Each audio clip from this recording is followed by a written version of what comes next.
Hello, and welcome to the first episode of the Conservative Central Broadcast. The CCB is a show where we discuss everyday topics with everyday people who have right-wing political beliefs.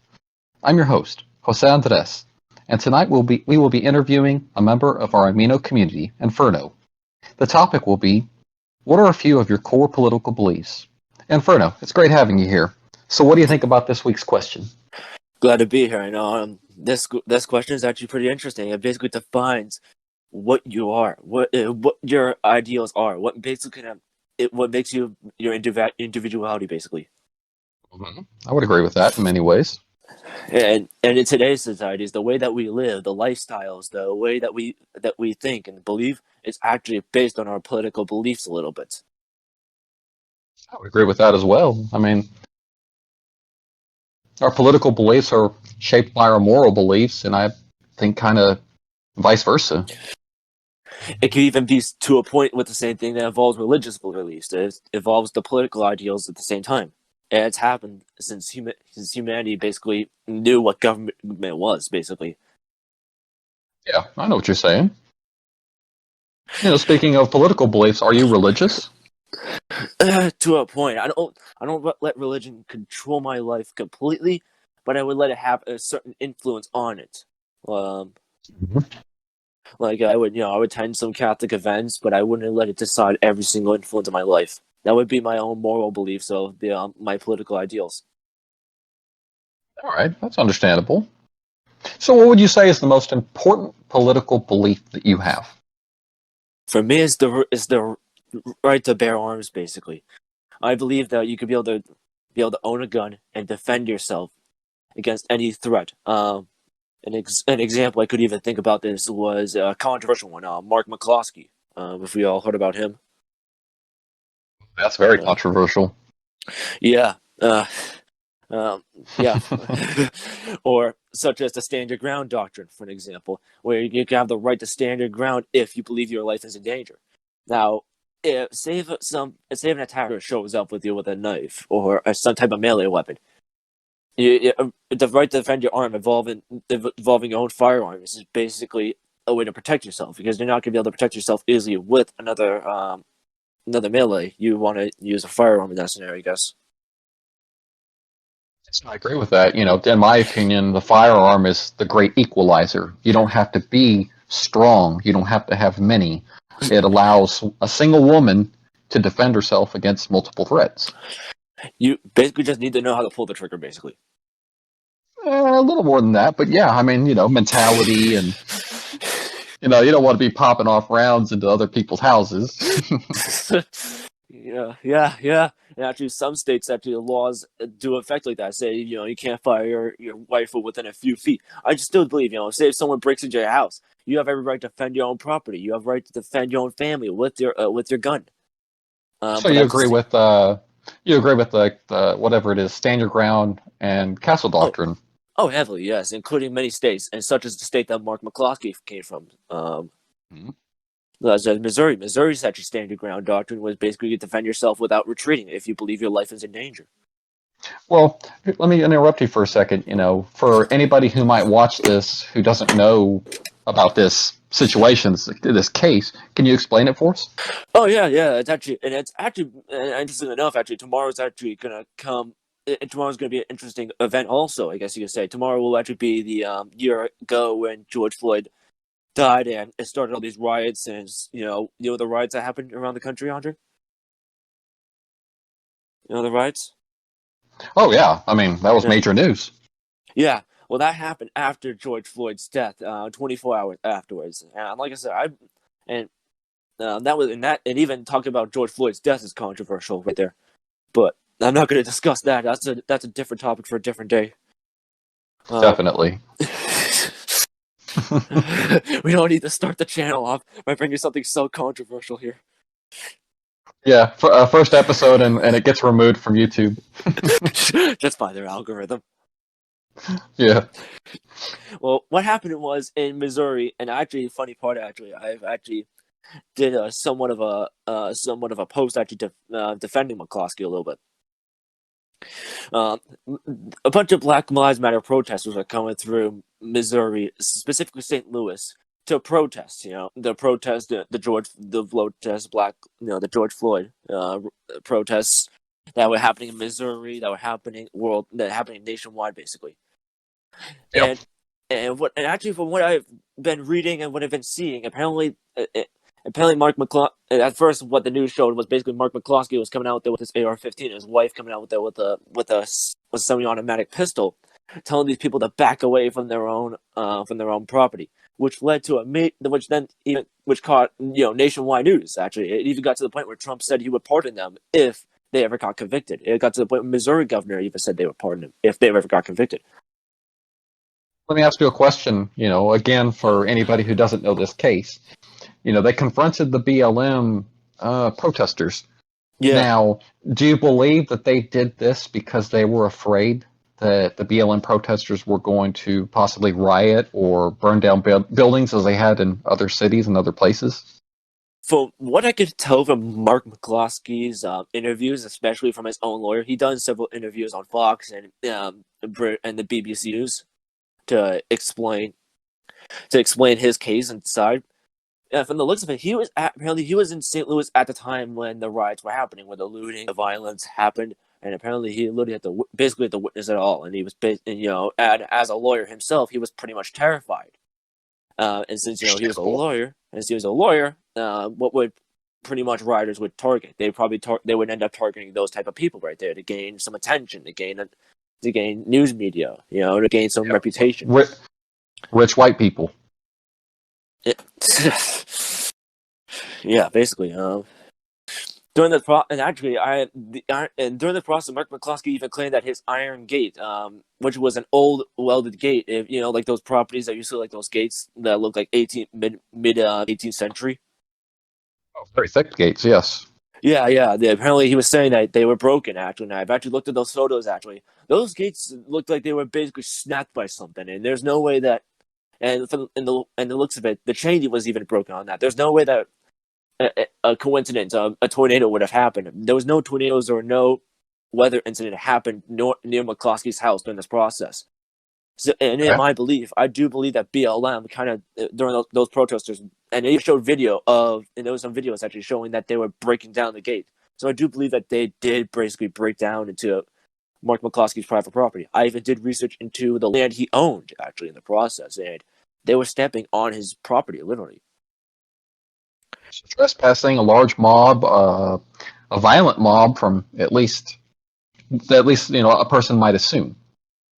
Yeah, and during this process, like what we've seen, even we see what happened in Seattle. I mean, Charles was created because of the riots, basically, and that was something that I was even horrified from personally looking at it. I never wanted to see an anarchist zone created within the United States trying to succeed at the same time.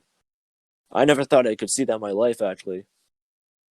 Well, granted, that's a topic, another topic for a different day. Because we could talk about that for at least an hour. But the point is, Mark McCloskey during that process, feared for his life, and basically, under Missouri's stand your ground doctrine, he did not need to retreat at all, and especially when he was on his own private property. If he believed that his life was in danger, which he has said many times, he could basically defend himself. He never fired even a single shot at all. He was basically telling these people to get the heck off of his property, and apparently, go ahead.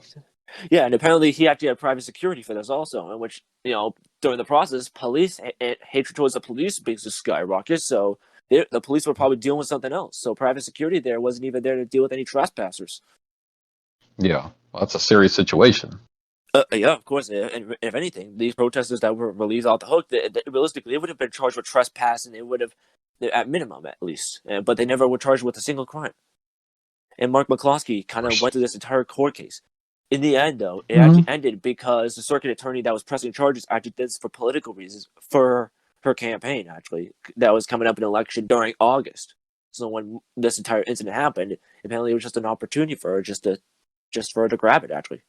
And I think that's publicity. Yeah, and at that rate, it basically just proved the point that Mark McCloskey was actually trying to defend his property. And every single evidence has shown it already. Like I said, if you look at videos such as protesters breaking down Mark McCloskey's gate, you'll see that right there. If you show videos of what happened in St. Louis, you'll see that right there. If you even look up the interviews from Mark McCloskey, He has basically defended his statement pretty close.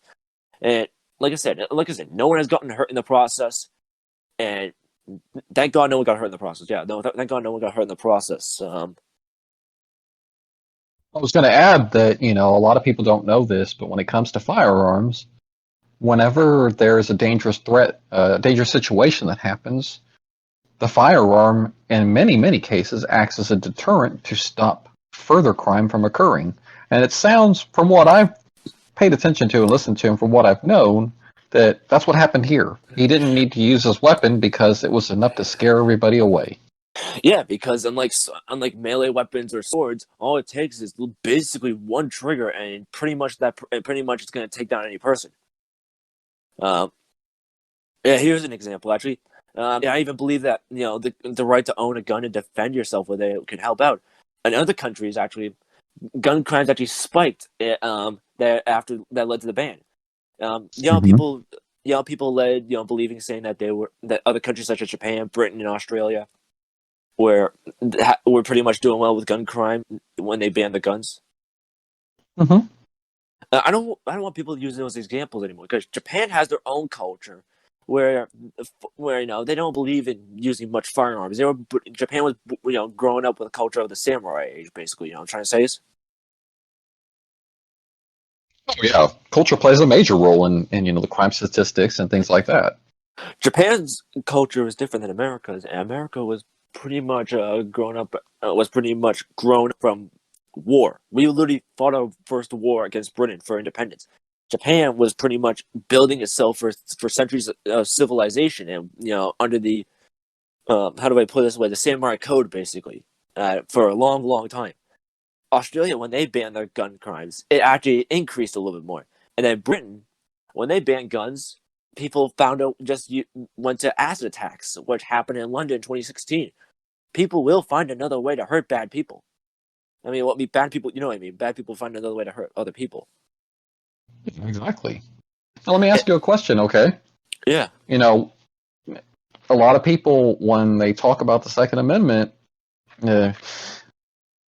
I don't know, a lot of people just like the hunting argument and the sports argument, and they also feel in a way that the self-protection argument when it comes to the right to keep and bear arms is a side issue. What do you think about the right to keep and bear arms when it comes to defending the state, or if need be, rebellion? Sometimes you gotta do what you need to do. If you're protecting yourself against any type of violence, you have the right to defend yourself there, because you're defending for your own life. Yeah, life and liberty. Yep, and even when it comes to hunting, actually, Alaska is a great example. If people in Alaska, cops in Alaska, actually have the right to basically shoot an animal if the animal proves to be too hostile. Actually, you've seen this a lot on National Geographic's Alaska State Troopers, where you've seen wild mooses attack people, and the officer there has no other choice but to put the moose down because he was not stopping it. He didn't want anyone else getting hurt.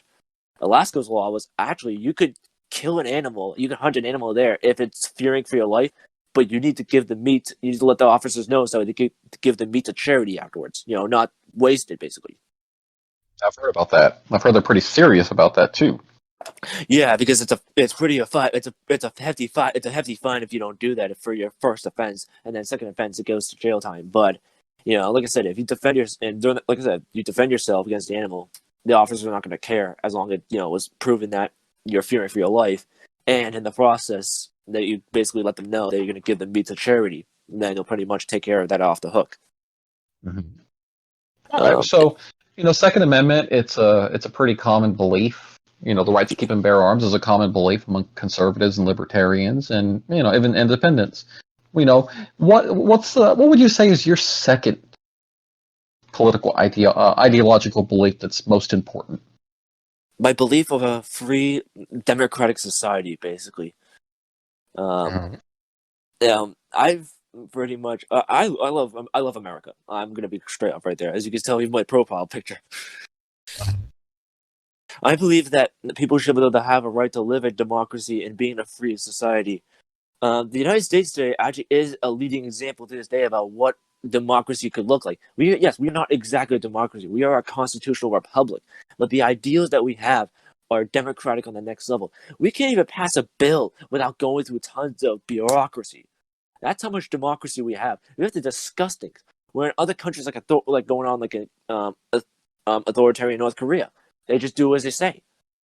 Whereas such as if you want to ban political parties, you have to do a lot to do that. You have to go through a lot in order for that to happen. Yeah, there's a lot of safety guards. Yeah, safeguards. Thank you. In our society and our governance. What's funny to me is a lot of people complain about the American process, how if you want to get something done, it takes forever. In my opinion, that's one of the best things we have. I even believe we should keep the filibuster still, because that's the reason why a lot of ridiculous laws have not been able to pass through. Because if the filibuster actually not only makes it impossible for a bill to pass, but it also provides attention to the bill if they're standing there talking for a long, long time. Here's an example. Actually, Democrats wanted to ban guns recently. Oh yeah. Well, they can't do that because even though they might get Congress's approval and potentially the Senate, they still need the Supreme Court's approval to do that. And the Supreme Court actually has power to do so in the 1894 court case that allows them to have the power to stop any bill that is deemed unconstitutional. So they want to ban guns. It's gonna be a difficult task. They will basically have to convince the Supreme Court, and even then, the Supreme Court is there under oath of the Constitution, not for the U.S. government, but the Constitution. Yeah, I definitely agree with what you're saying. And that's why I'm not even worried about the Democrats personally trying to ban guns, because they're going to have to deal with them. And if they try to, the Supreme Court can legally void the bill. And if the federal government still tries to do so, states can at that rate act like the bill never happened. And it could potentially cause some issues on the federal government side. Well, state nullification will be a serious problem for anyone who wants to ban guns. And that's the other thing, actually. Do you know why you want to know also why I even believe that actually goes to my first political belief? Do you also know why that we should be able to defend ourselves with our weapons, not just from other people, but from the government itself? If the government gets too much power, in fact, the founding fathers wanted this to happen. That if the government gets too powerful, the people can rise up and overthrow the government to defend their own rights. It goes against all threats, foreign and domestic. Exactly. And the founding fathers wanted that to make sure that Americans have the right to defend themselves against anything. And that's the part about bureaucracy right here, the bureaucracy we have. I do believe that some bureaucracy needs to be cut back a little bit, like what happened with Trump's Operation Warp Speed, because to a point, such as, like I said, that's Trump's Operation Warp Speed is an example, because we needed a coronavirus vaccine because of the ongoing pandemic. That's where we kind of need to cut back bureaucracy a little bit to allow the vaccines to get through to end this pandemic. Okay. So you'd like to speed up certain things and slow down certain things. Understandable. Yeah, to a point, like I said, but only under emergency situations. Like I said, the vaccine was under an emergency situation. I mean, we had people in hospitals that were dying from COVID, and that was just horrifying, just from what I've been seeing from the footage. Yeah, many deaths. And here's another example that the lack of bureaucracy. There's a country actually that showed the lack of bureaucracy. Venezuela. Look, it used to be a democratic, a constitutional republic, rich society. But when socialism kicked in, and there was no checks and balances in the process to stop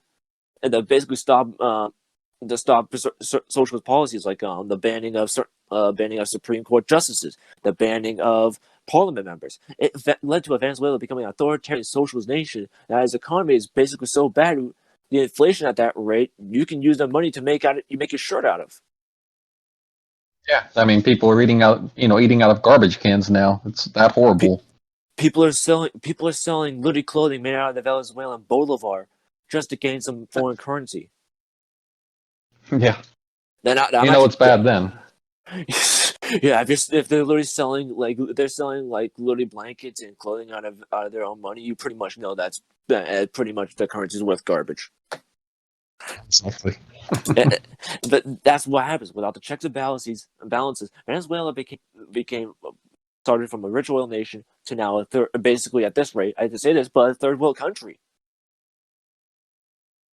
Unfortunately, there's so much potential there. Yeah, But I don't believe that the United States could ever get into a major economic situation anytime soon, because the amount of debt that we have, we could crash the world economy that could make it far worse than the Great Depression. So bad that economics predict that it would take 20 years at maximum for any country's economy to at least start to recover.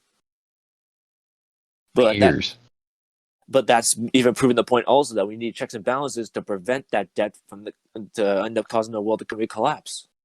Because the massive spending that Democrats want to do, that will crash it, basically. That will do enough to crash it. Yeah, unfortunately, our debt situation is so horrible. I don't see any solution in the near-time future. Doesn't mean they don't exist, but I mean the people here won't do it. The debt, at least right now, is sustainable to the point where we can at least pay it off bit by bit. Put it that way. Yeah. Or here's another country's example that because the checks and balances have led to people having their lives being microed. Communist China. Look at that. Look at what's going on there. Without checks and balances, Communist China basically took over Hong Kong, as everyone saw that during 2020 and 2019. There was a check and balance known as the Treaty for the Autonomous Region of Hong Kong. But there was no checks and balances to stop Communist China from deciding to take over it. Britain actually could have even had legal justification actually to step in and intervene for Hong Kong, actually. But very few want to anger that tiger. Oh, I know why. And I personally know why they don't want to anger the dragon, basically, there. But that's my point also. Communist China is now microing everyone's lives with the new social credit system, which, God forbid, have it in this country here. I know very little about the social credit system. I mean, I've read like a couple of news articles on it, but that sounds very scary. Let's put it this way: if you do anything that the Communist Party approves, it basically increases your score, and you can be able to get like flight tickets, a first rich class life. Basically, I mean, if you do something that's even the slightest bit, like you make fun of Xi Jinping, or you make fun, or you criticize the Communist Party in the slightest bit, you'll basically lose credit right there to the point where you can end up having no internet, no healthcare, no school, nothing. You'll basically be a regular modern day serf. Yeah, basically hyper powered canceling of the citizens. I can already tell this video is going to be banned in Communist China. Yeah, most likely. I just already criticized their social credit system, and I'm already going off. That actually goes to my third political belief. Actually, my anti-communist stance. Interesting. Expand on that, please. You know how during the Cold War, America was basically fighting against the Soviet Union, the Warsaw Pact, and all sorts of communist nations. A little bit, no, maybe. Well, I lived through some of it, so I have a small idea. I've looked at the history of the genocides and purges that the communists have caused, and while communism does seem like it could work in theory, in practice, it has never worked in the slightest bit. Not just because people are not willing to try it. It's because many people have basically done it, and the laws of society and the fundamental principles of how humanity is built since day one does not allow communism and socialism to work. And when it does, it ends up becoming authoritarian because it has to force the people to make it work. Exactly. That's one of the best ways to put it. It's an idealism of utopia that just cannot work.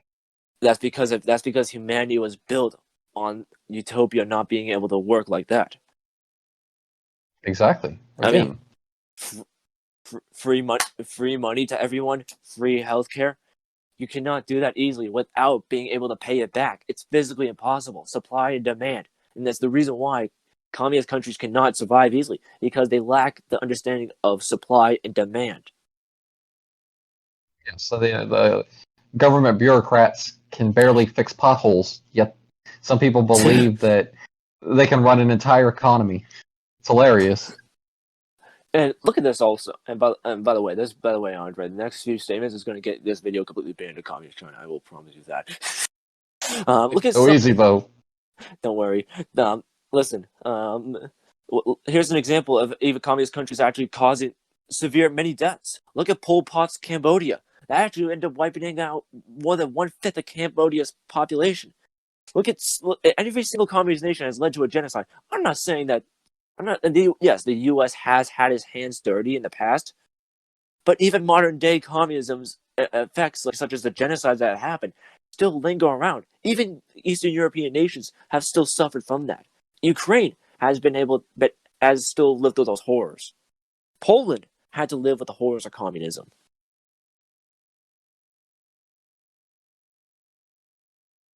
When you look at the history of it, it's horrible. And, you're right. You could still see the effects of it today in many of those nations. I would say, if I had to be lenient to one, communist nation, that would be realistically Vietnam, because Vietnam has not done an entire aggressive policy, but I've seen the communist history. They've still done massacres, they've still done genocides, they're still bad in general. But Vietnam overall is not like going like what communist China's been doing, where it's basically trying to start World War III. China, the way they're pushing with many, many different things, Oh yeah, it's yeah. concerning. It is concerning, And about the future, about what will happen with countries like Australia.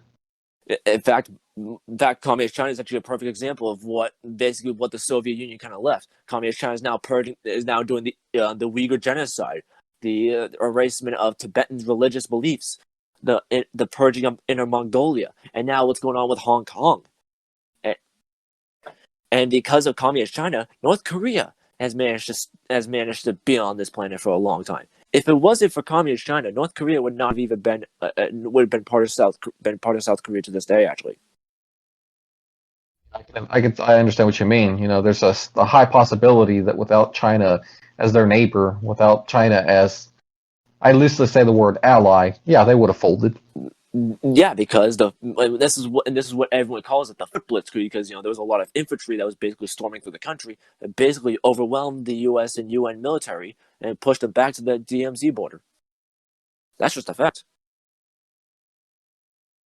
One of these days, I think we ought to have a panel discussion, whether it's an interview or whether it's a group discussion on communism alone, because there's so many different things we could talk about that subject. I actually dislike communism so much. I personally do not recognize communist China's legitimacy over their mainland. If I may explain.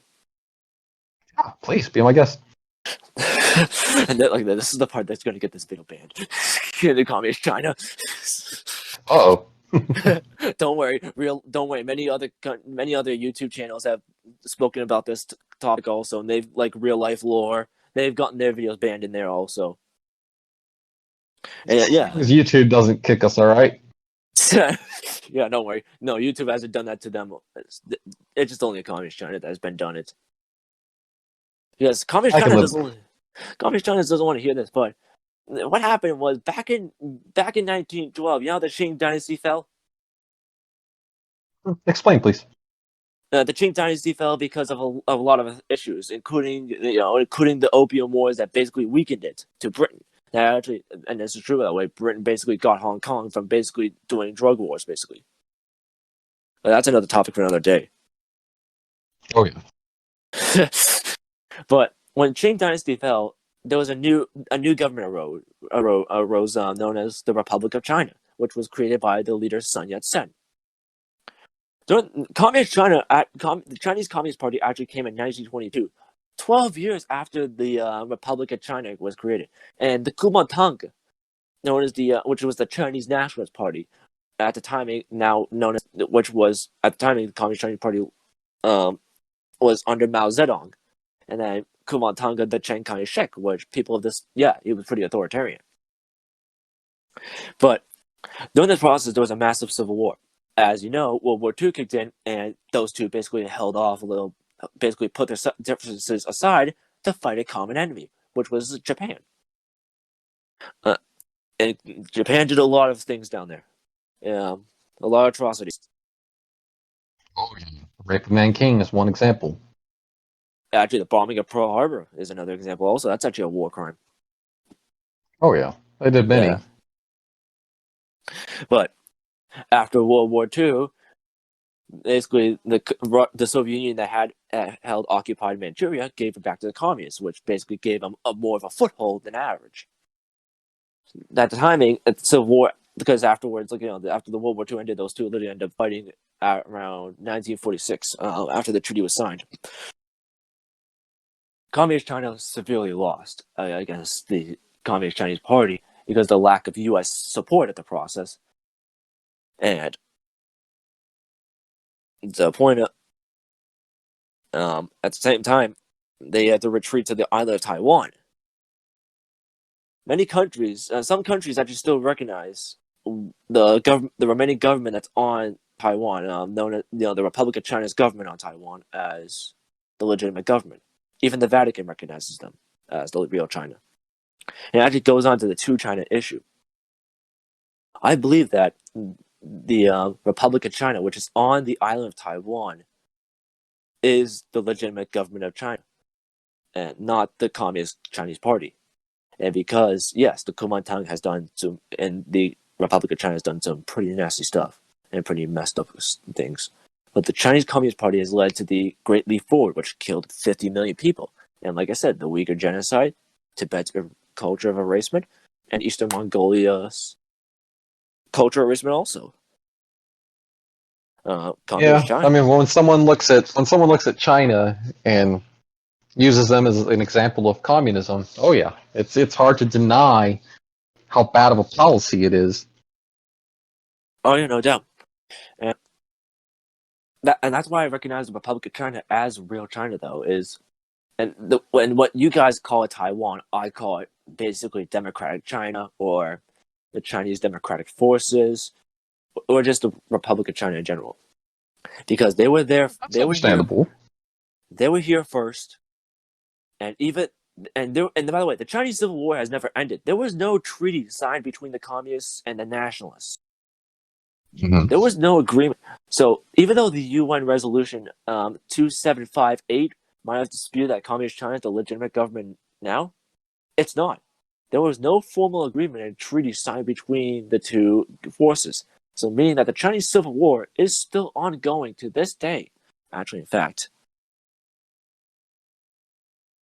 And that's actually under my fundamentalist beliefs that the Republic of China's fight against Communist China is still not over.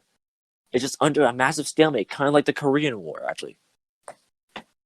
And you would see that as, an honorable fight to continue, so that way they can maintain their independence and, of course, and basically defeat the communists. Of course, and like I said, and actually, thanks to the U.S. backing the Republic of China, they now have a lot of modern equipment. And in fact, the Republic of China is actually preparing for the final battle against the Communist Chinese forces, as you've seen recently in 2021. Mm-hmm.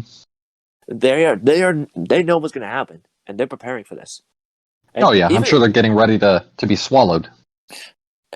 And even it goes on to the coronavirus actually boosted my belief that the Republic of China was the real China, because they actually came out with newsletters and emails and their own expedition teams to find out where the virus originated. And they went to Wuhan to find out, actually. Mm-hmm. Communist China tried to hide everything that would happen in Wuhan, including early autumn of 2019. While the Republic of China tried to tell even the WHO there's something fishy going on there. The world ignored everyone. And so the Republic of China kind of hunkered down. That's why there's almost very little COVID cases actually on the island of Taiwan. It's because, all right, so you've stated that your three core beliefs are the right to keep and bear arms, democracy and its effects, and anti-communism. What would you say is your number 4? My number 4 would be the freedom of speech and the freedom of religion. Ooh, those are 2 very good ones. Yes, I believe you have the right to practice your religion here. I believe you have the right to speak your mind.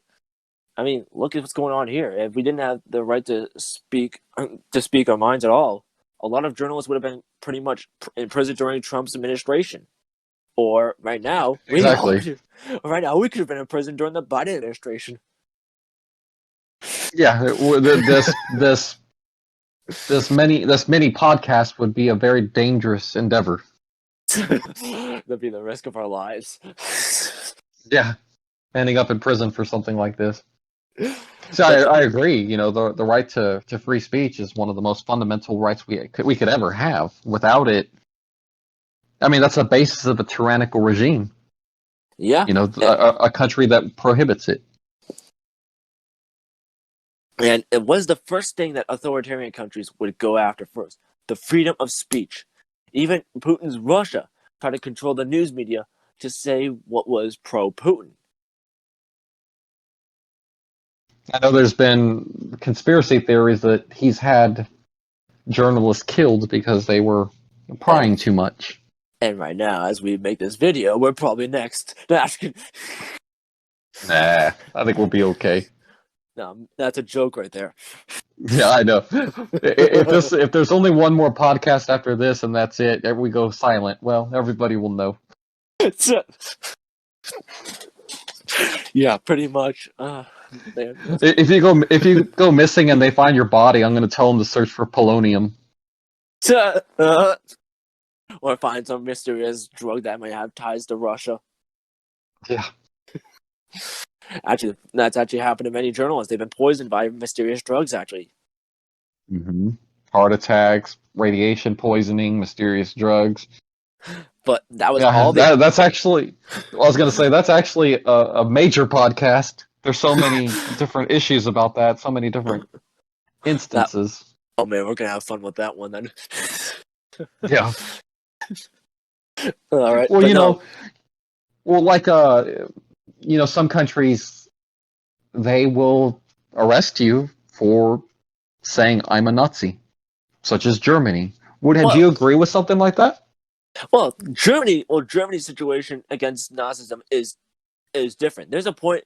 Freedom of speech for the United States has worked out because we had no incident involving us to censor free speech. Germany, on the other hand, had basically created World War II, which we all know what happened there. Germany had to censor Nazism, right? Anything related to Nazism, except for educational purposes, because they did not want another Nazi Germany rising again. None of us do. Mm-hmm. Think about it. No one wants another Nazi Germany rising again. We already know what happened in World War II. We do not need another, and we already have a rising growth of anti-Semitism in this country.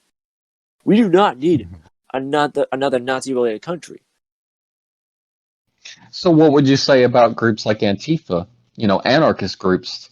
They've gone in and they've attempted to derail trains for like BNSF. They created Chaz. They've created a lot of destruction. Should they have their free speech removed?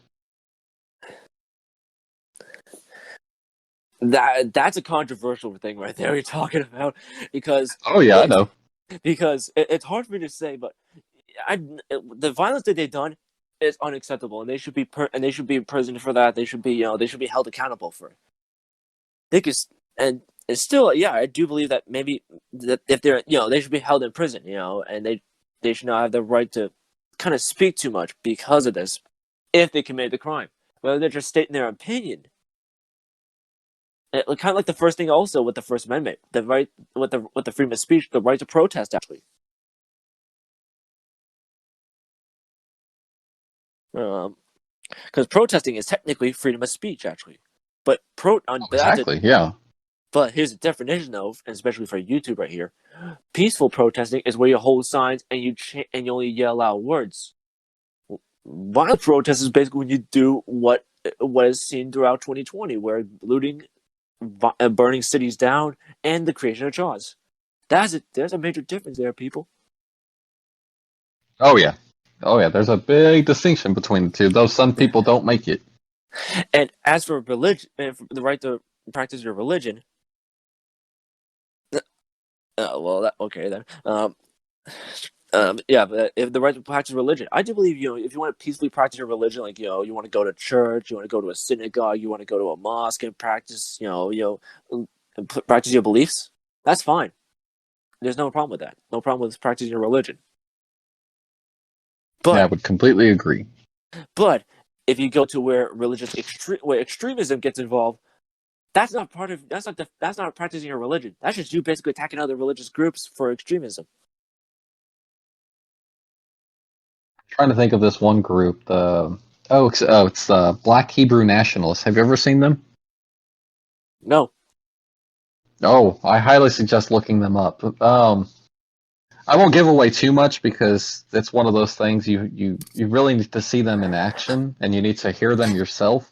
But Yeah. I would highly recommend checking them out. It's extremism. I'll just leave it at that. Yeah, and that's the thing. Freedom of speech, and what goes with and freedom of religion. If you want to peacefully do it, express what you believe in peacefully, there's no problem with that. You want to state your opinion. I can make fun of Joe Biden right now that how you can't even do a press conference without falling asleep. I'm not gonna. It's not like I'm threatening him. It's basically just making a joke and making fun of him a little bit, or how many people have made fun of Trump for his skin color right there, thinking that he's an orange turnip that speaks a lot, basically.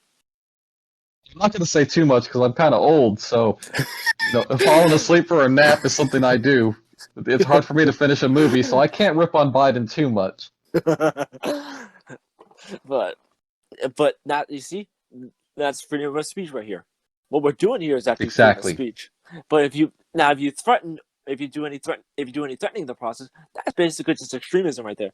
Or if you go, like I said, if you practice your religion, you read the Bible or you read the Quran, you read, what do they call the Jewish version of the Bible, basically? What do they call that? Torah? What? Or the Torah? Oh, the Torah, yeah. If you want to, if you practice religion and you take work days off to attend a religious event, that's one story. You're, like I said, you're practicing your religion. In fact, many countries even practice Christmas, which is actually not only an international holiday, but also a religious event about Christianity. All right, I got you. We largely agree on the right to free speech. But like I said, okay. Oh, excuse me. Go ahead. No, like I said, if you do any type of extremism, though, you're at that rate, the freedom of religion, that's not a freedom of religion. That's just basically and we have fought against radical religious terrorism. We've been in a war for 20 years. Yeah.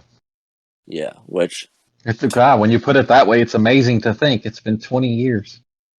20 years since the first invasion of Afghanistan. Wow. Think of it. It's 2 decades ago. The war on terror began. It's amazing when you put it that way. It doesn't seem like that long, but you're right. It has been 20 years. Wow. It's been the longest war since Vietnam. Yeah. And I'm not going to talk about what happened there. Oh yeah, these are all major different shows. Yeah. All right, so what would you say is your fifth most important political ideological belief? I would honestly say the belief of the belief of your own freedom, the belief of your own freedom will, basically. Free will. Ooh, that's free a good will, one. yeah. Because you cannot force people to do something that they do not want to do. Mm-hmm. If you want to do something if you say you want to attend a different university, then the university that you're being forced to go to, that's fine. You're going to that university, or you want to go vote for a different party, that's fine.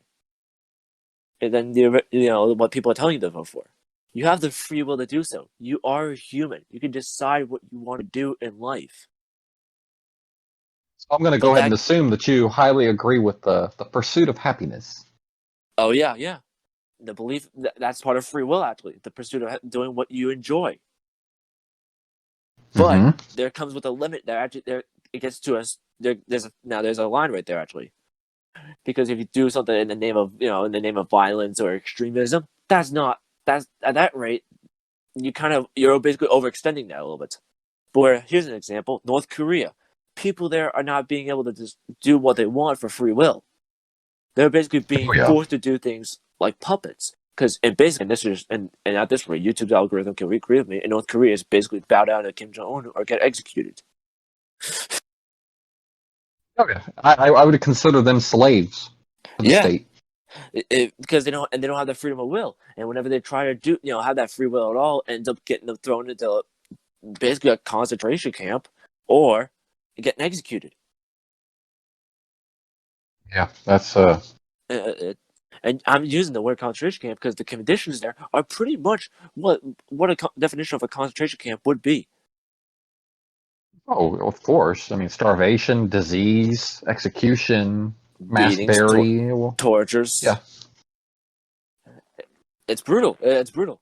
And the United States gives the freedom of will, and actually goes with even my economic belief of capitalism. Actually, the free will of capitalism actually allows people to expand on their own ideals.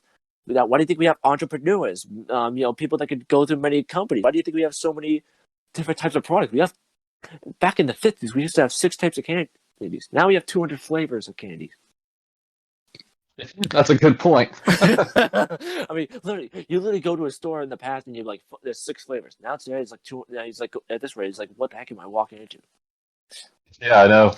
It's hard to make a decision because, well, that's the thing, we have such a vibrant economy as far as, allowing people to pursue what they want. You walk into a grocery store, there's thousands of different products. Yeah, it's like a magic land, especially to anyone else who comes from another nation that doesn't allow capitalistic endeavors. And that's Andre. That's actually talking about fifth belief: the free will, and capitalism. Because I believe that capitalism has worked. Look at our country. Thanks to capitalism, we are thriving. And capitalism has actually done well for many other countries also. Let's look at Eastern Europe. Look at Poland. They actually came out of a communist dictatorship into a capitalist first world democracy. And they actually were an inspirational ideal for Eastern European nations to become democracy and capitalist, because Poland's economy is still thriving, still running actually. Poland is one of those nations, when I look at it, I consider it to be a beacon in Europe, because they just have their heads on straight on many, many issues. I will definitely give them that. Oh yeah, look at Poland's economy is doing so well. In fact, they survived the 2008 recession and the ongoing COVID recession. In fact, if there was another nation that I would move to, Poland would be very, very high on that list, if not the number one choice. And like I said, thanks to capitalism, we have many different types of products. And thanks to even capitalism, countries like Pfizer, Moderna, and Johnson & Johnson could create their own vaccine that could help out. You could create different types of products that actually could be helpful in the long run. I think capitalism, I think one of the best parts about it, in my opinion, is how you can go from rags to riches, which is something that's very rare in many other nations. And that even ties to my fifth political belief, which is free will, because capitalism allows your free will to thrive, because it allows you to expand on your ideas. Let's put it this way: if you suggested an idea in in back in the days, the Soviet Union, you'd be sent in the gulags. But if you make an idea in the United States, the only thing you'll probably get is probably just your coworker saying, "That's a stupid idea. Get out of my office." Beyond that, you'll be able to still keep your job. I was going to say, for people who value freedom, exactly. You might get ridiculed, but that's as much as you'll have to suffer. Look at Japan. Actually, they used to become they were once a kind of like a feudalist monarchist country at the first, actually, but now thanks to capitalism and the free will of people, they're now the 3rd largest economy. Yeah, they're another good example. And Japan's, because people have the free will to create their own ideas, to create their own products. Because the free will and capitalism, we've actually evolved faster than we could think of. We've actually, at first in the 40s, we were doing with regular like biplanes. Now we're going to the point where we're literally making supersonic passenger aircraft, bullet trains. We're making a lot of things. Oh yeah. Going back, I was going to say, I don't know if I'd use Japan as an example of capitalism and its successes, because I don't know. I think about tentacle porn, and man, maybe capitalism does have its flaws. Fair enough. Fair enough. I mean, Japan created anime, for God's sakes. Sorry, Japan. You know what? Sorry, Japan. I had to make fun of you for that one. I hope I could say tentacle porn. Yeah. Oh well. But Japan also made great cars like Honda or Hyundais. They've created gaming systems such as Nintendo and PlayStation, actually. Those are very good examples.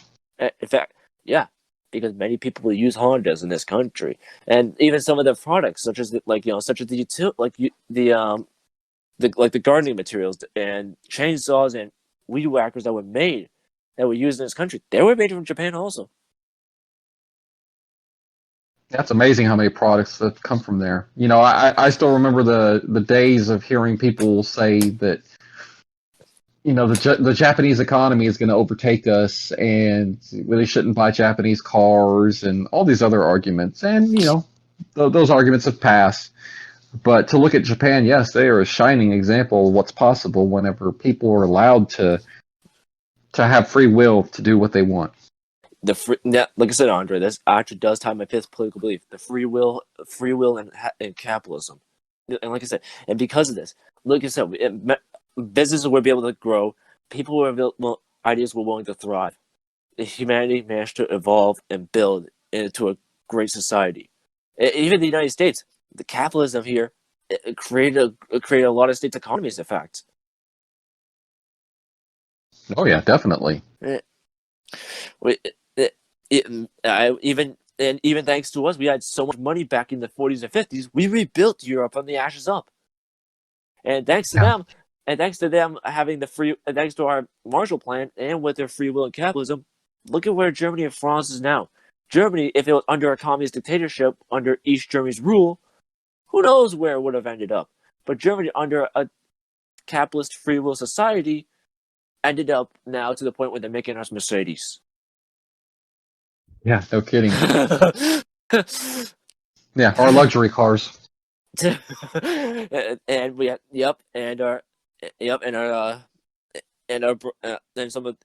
I said, some good German products. And even Denmark, free will and capitalism, created Legos. Give us Greenland, Denmark. But even Britain.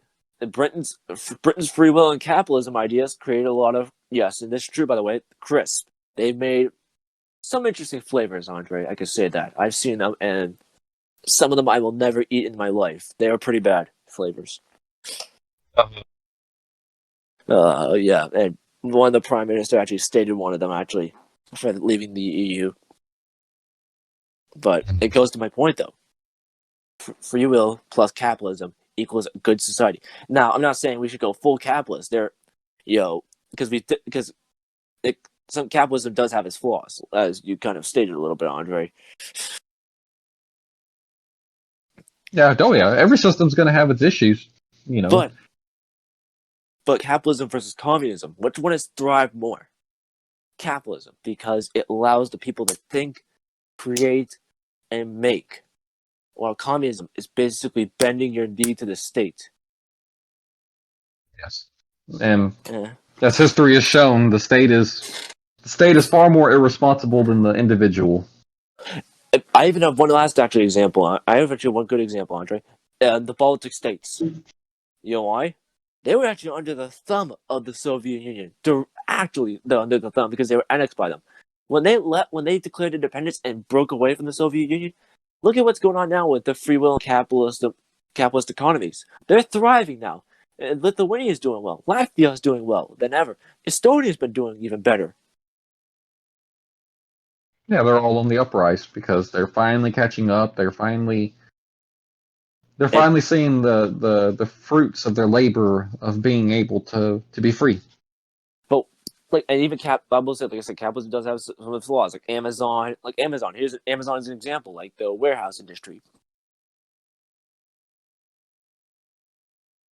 Because because of capitalism, we don't kind of see what's going on entirely in the industries. Like Amazon's warehouse, like I said, Amazon's warehouse industry has shown a lot of issues involving the workers there, basically. Oh yeah, there's always going to be issues that prop up, and I do believe that some legislation is needed to protect the workers. Otherwise, there will be exploitation. Yeah. But I'm not. Of course, there should always be some laws to be able to protect the workers there. Such as basic health rights, basic necessities. But beyond that, they shouldn't get to the point where a revolution needs to happen. But just just give them basic health, just give them basic health care. Just give them just give them normal stuff that they need, including paid sick days because say if you're actually sick and you can't go to work. Which, by the way, ongoing pandemic, COVID payments. Interesting. Like that's another topic for another day because that is a huge economic issue.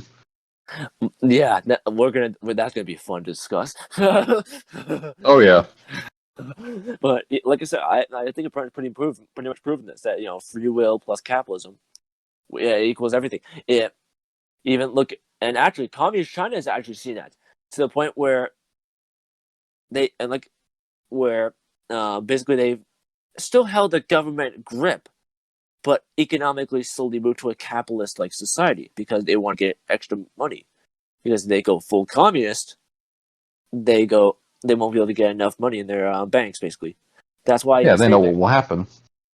That's why I state that communist China is basically still communist politically, but economically are capitalist. They managed to split the elements between the political and economic systems between both, while maintaining an element of government control on the capitalism. Uh-huh. It's interesting actually. After Tiananmen Square happened, they reformed their economy. By the way, before we continue on, Andre, Strawberry just said this. I'll just blame China for all my crimes, then Andre. Nice. I was going to say we should really close this up because it's been going for a pretty long time, and you know how YouTube users are. They have their time limit.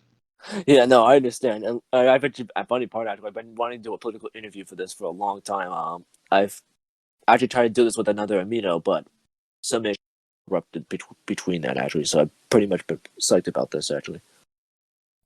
If you have any topics or any, I guess you could say, questions like we do on our questions of the week, write it down because any ideas are very, very valuable. Oh yeah. Like I said, I'm glad to actually speak my mind on this, and that's that actually is my 5 political beliefs. So, the right to defend yourself, anti-communist, the freedom of speech and freedom of religion, a free will in a capitalist society, and that's a great list. That's a fantastic list. Now, I'd like to thank you for showing up and letting me interview you, and for letting me post this as well. A lot of people, a lot of conservatives, a lot of libertarians, it takes a certain bravery to put yourself out there and one, to just do an interview, much less to say, yeah, go ahead, post it on YouTube. So for that, I'd really like to thank you. I'm definitely glad to be here once again. And like I said, one, because here in Conservative Central, we are a community. We are like a family, basically. So we will stand with each other no matter what, including what's going on with the left. Definitely. But at the same time, though, I'm not afraid to speak my mind, especially in a country where you are allowed to speak your mind. Oh, well, a lot of people are afraid of getting canceled, which, I mean, it's understandable. I always think that we should speak our mind, because to not do so, to have an opinion, to have a strong belief, and to not speak your mind is a form of a lie in and of itself. Yep. Now, just question: how long will it take for many countries to ban this video right here? I don't know, but I don't expect we'll ever be monetized, so I guess it doesn't matter. I'm gonna give it I'm gonna give it about 20 minutes till we're banned from communist China, North Korea, Russia, pretty much most of the authoritarian countries that kind of don't like this stuff. I don't know. Maybe we can make a list to see how many we could actually get banned from. That'd be a nice little community challenge, right? I'm actually kind of curious to see how many people from those authoritarian countries will be able to watch this with their lives, knowing that their lives will be at risk. I don't know, but it's a sad thing to think about. I'm just kind of curious. So both of this will actually be pretty interesting. Yeah, it actually is. All right. Well, I'd like to thank you again for showing up, and until the next time. Thank you. Definitely. All right. Take care. Thank you.